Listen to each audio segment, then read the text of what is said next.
Sunlight. It is the very energy that drives almost all life on Earth. Without it, our everyday life would be very different. Like countless other stars in the universe, the sun emits its light through the process of nuclear fusion, a process that has been going on for billions of years and will likely continue for billions more. This also important process that we take for granted seems so constant, almost like a fact of the universe. Yet the physics that underlies the process of nuclear fusion that ultimately produces the sunlight occurs by chance, like winning the lottery ticket or the slot machine at the casino, all because of the fact that these light particles are barred from escaping the sun from a seemingly inescapable wall. That is, until we understand the inner workings of quantum mechanics. To understand this process, let us first understand the concept of energy. In your introductory physics class, you have likely learned that the total energy of an object is made up of its kinetic energy and its potential energy. The kinetic energy is stored in the motion of the object. The faster it moves, the greater its kinetic energy, while potential energy is caused by the conservative forces acting on this object. The movement of an elastic ball perfectly illustrates this concept. If we define the potential energy as 0 for the ball at the ground, and then drop the ball at a certain height, at this initial position, all of its energy is stored within the potential energy, with 0 velocity and therefore 0 kinetic energy. As the ball gets pulled down by the force of gravity, its potential energy is converted into kinetic energy. And when it hits the ground, the transfer of energy is complete, and all of its potential energy is completely converted into kinetic energy. When the ball bounces back up, the whole process is reversed and is then repeated. Notice that throughout this entire process, the total energy of the ball always remains the same. This means that although the composition of the total energy changes with each passing moment, the value of the total energy remains constant. Different side of this scenario can be represented by a potential plot, where you can plot out the minimum potential energy the ball can reach. With an increase in potential in the potential energy plot, you can think of it as an increase in elevation of the ground for the ball. You can also imagine the total energy as the starting position that the ball is being dropped from. In this way, the kinetic energy, or the difference between the total and potential energy, is simply the distance the ball is allowed to drop. In addition, objects tend to prefer to stay at low potential regions, similar to how a ball would roll down the hill if placed at a high elevation. The potential plot is not only useful in illustrating our different ball setups, but it's also an important tool in quantum mechanics to illustrate the motion of a particle through a potential field.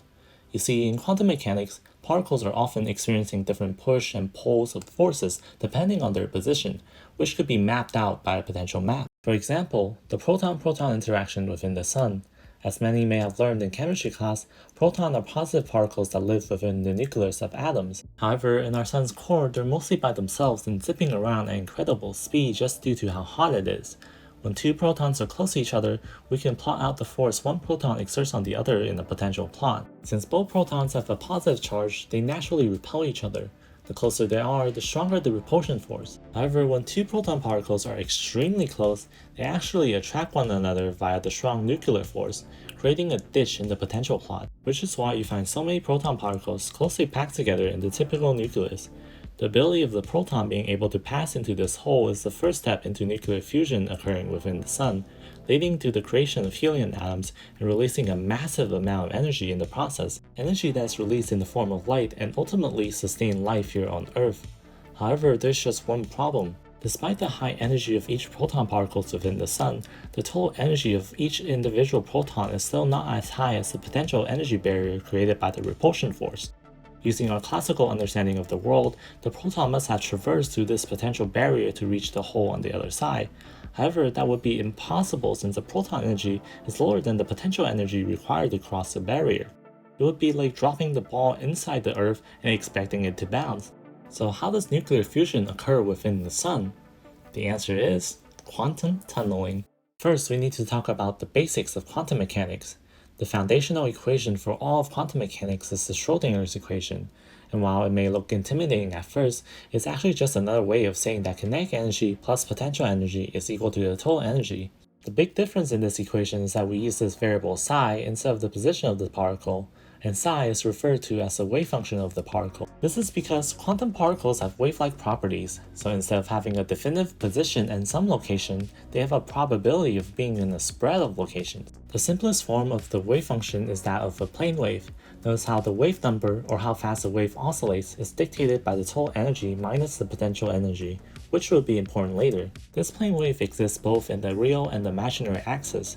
While this may seem confusing, you'll be delighted to know that the wave function itself does not give us the probability of finding the particle in that location, but its conjugate square does. This tells us that for the purpose of this video, the amplitude, or how high the wave goes, determines how likely it is to find the particle in a specific area. Applying this to an example of zero potential region separated by a large potential wall, in the area where the particle energy is greater than the potential energy of the environment, the wave function behaves as you would expect it, wave-like, as the name suggests. However, as the particle reaches the potential wall where the potential energy is greater than the particle energy, something interesting happens to our wave function. Since the values inside the square root now becomes negative, we can take out the I, the imaginary number, and multiply it by the I in front, and voila, the imaginary part cancels out, and the function becomes an exponential function, which means that the wave function is no longer wavy.